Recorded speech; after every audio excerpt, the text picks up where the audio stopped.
Welcome to the MeMyddleton Show, a place to encourage neo-spiritualists to laugh, love, and learn, while we virtually walk through topics of the spiritual, magical, natural, and occultic worlds. I am your host, Evina. You have now entered the MeMyddleton Show. Welcome back to the MeMyddleton Show. Today, as we continue in the series for the next few weeks, we're talking about the mind, which I think is a very important aspect of spiritual development, because if your mind ain't right, your magical works are not going to be right. And just in general, mental health and mind wellness in general for all people, this is highly important, especially when it comes to developing spiritually and mentally and financially and physically. If your mind is right and if your mind is healthy, all other things will fall into place accordingly.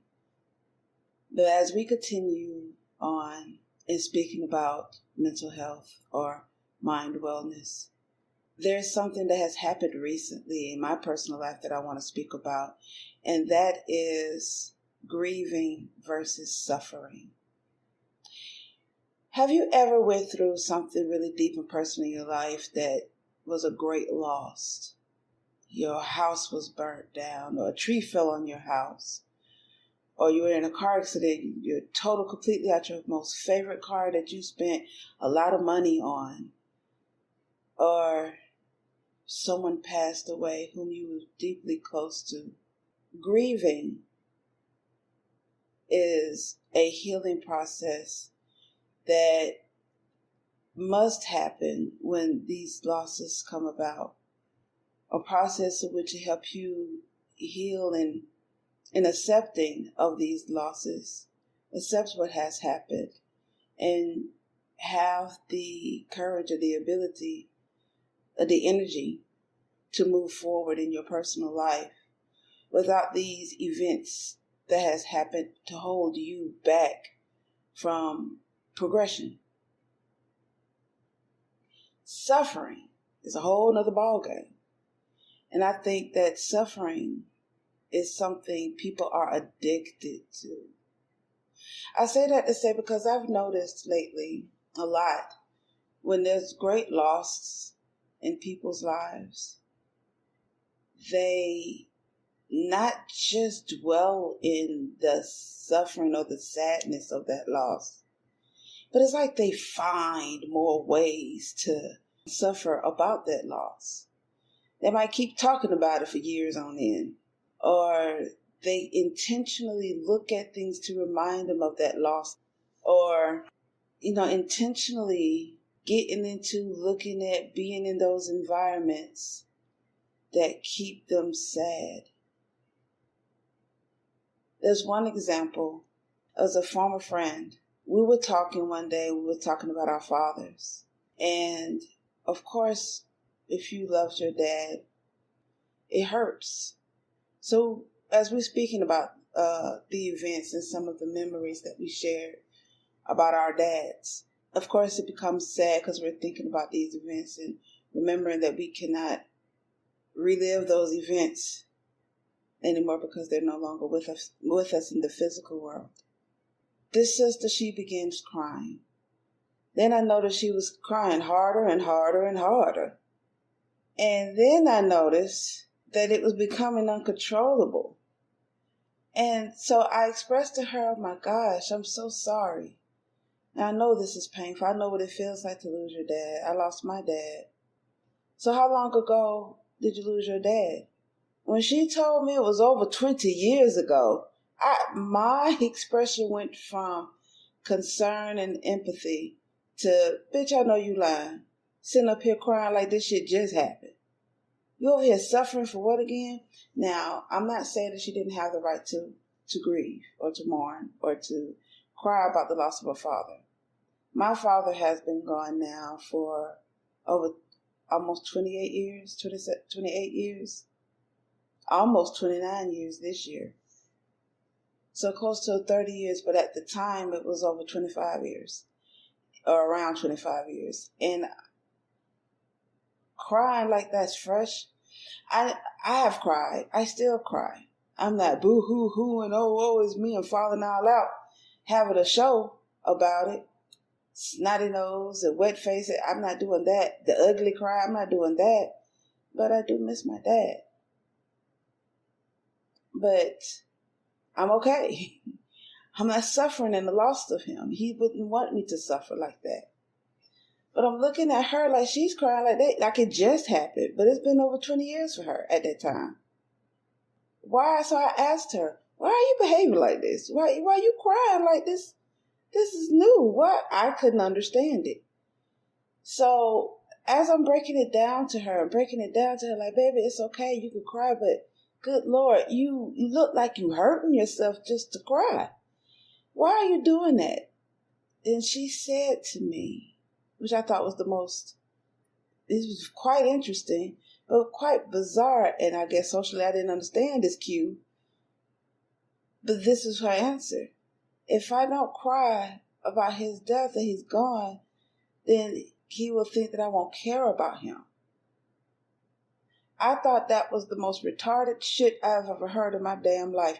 Like, you think a spirit, your elder, your father would want to see his child cry? Like, girl, you better keep crying about me being dead. What parent, good parent, especially one that you're crying over, would want to see their child suffer? Just keep on crying. Just keep on crying. But the fact that they're not here no more. No parent. I don't want my child crying over me like that. Go live your life. Be happy. Do what you got to do because you can come on this side right along with me. Not too long from now. Why would a person think that they want, that their elder, their transition, want their child to suffer? Or want any loved one that's still here in the physical realm to suffer over them? Because they're doing their thing in the spiritual realm, whatever it is, living their best afterlife. It just didn't make any sense to me that in her mind, she really believed that if I don't cry about this man, he'll think that I don't love him anymore. She wholeheartedly held that true to her heart. And after I explained to her why that's not a good thing, and she recognized that it's not a good thing, she's so programmed for crying over this man for so long, she's used to it. She just refused to let go of old patterns and embrace a new way of life. When you know better, you do better. But now that she knew better, she didn't want to do better. I didn't understand why she would want to do something that spirits wouldn't want you to do. And then lie on them and say that they'll be mad or upset that if you don't continue doing something they don't even want you to do. So the thing that happened to me recently in my life, back to back, on January 5th, I lost a brother-in-law. And on January 14th, my son he deemed his wife, because they had a family together, although they were never married, but they had a child together.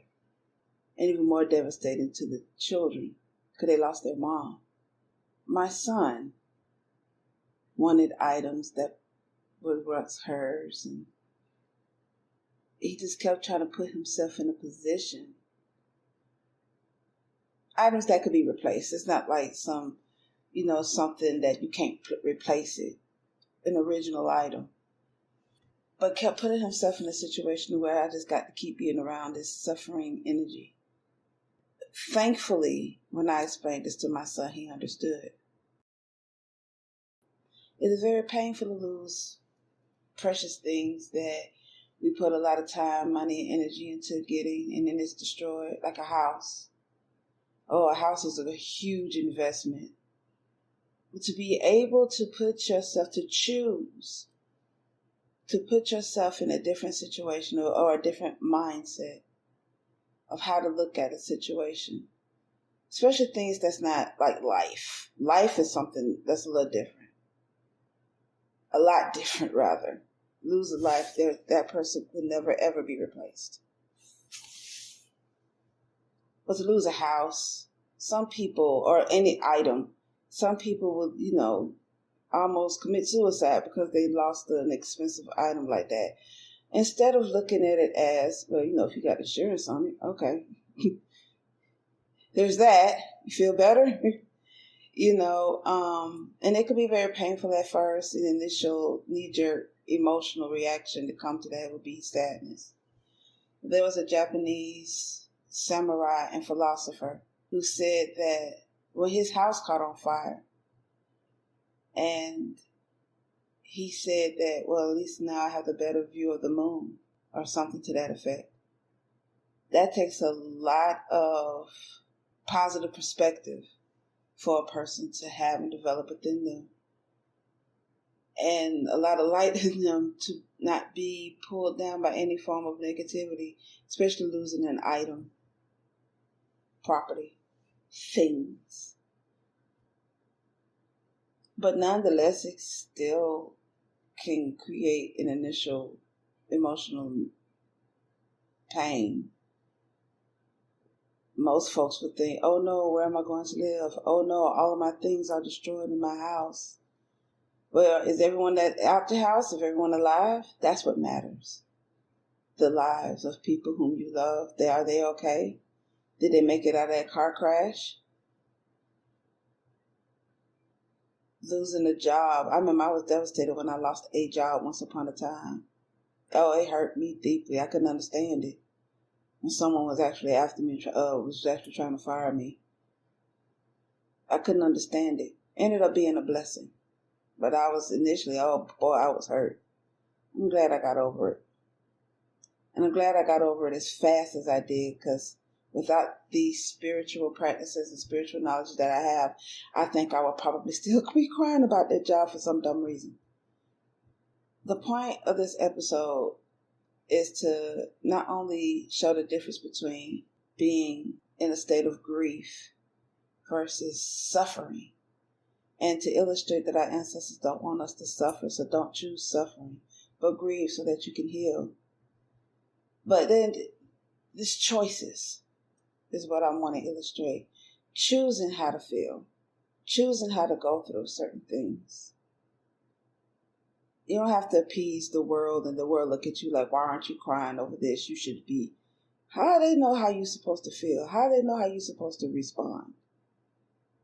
You respond how you need to respond. My thing is, choose to be healthy with it.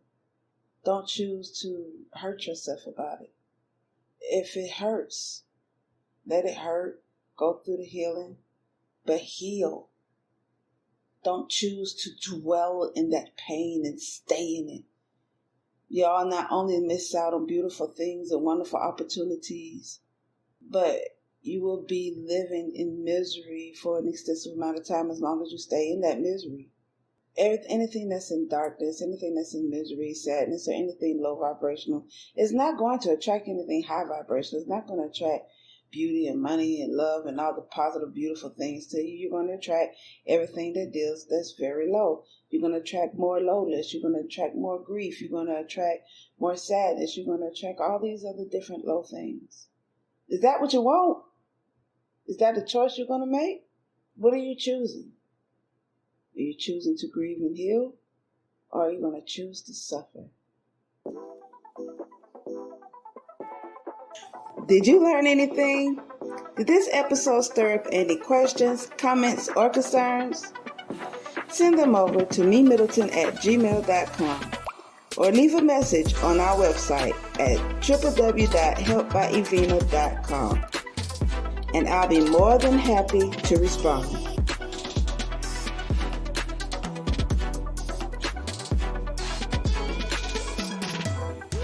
Check out our bonus content by becoming a patron. There are 4 different patron tiers to choose from. This is to help upgrade our equipment. So, don't miss out on exclusive episodes and wonderful rewards for your patronage.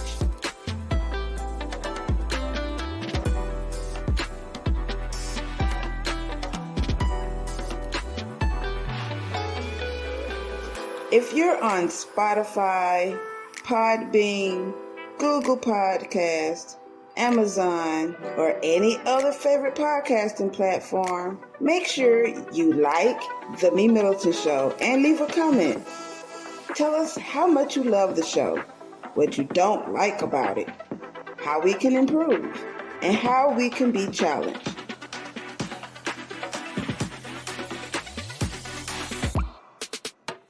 If you're listening to the MeMyddleton Show on YouTube, make sure you comment, like, click on the subscribe button and the notification bell to be the first to get the newest episode. And remember, proper prior planning perfectly promotes persistent productivity and proud, pristine performances. Now, get out there and perform. Until next time.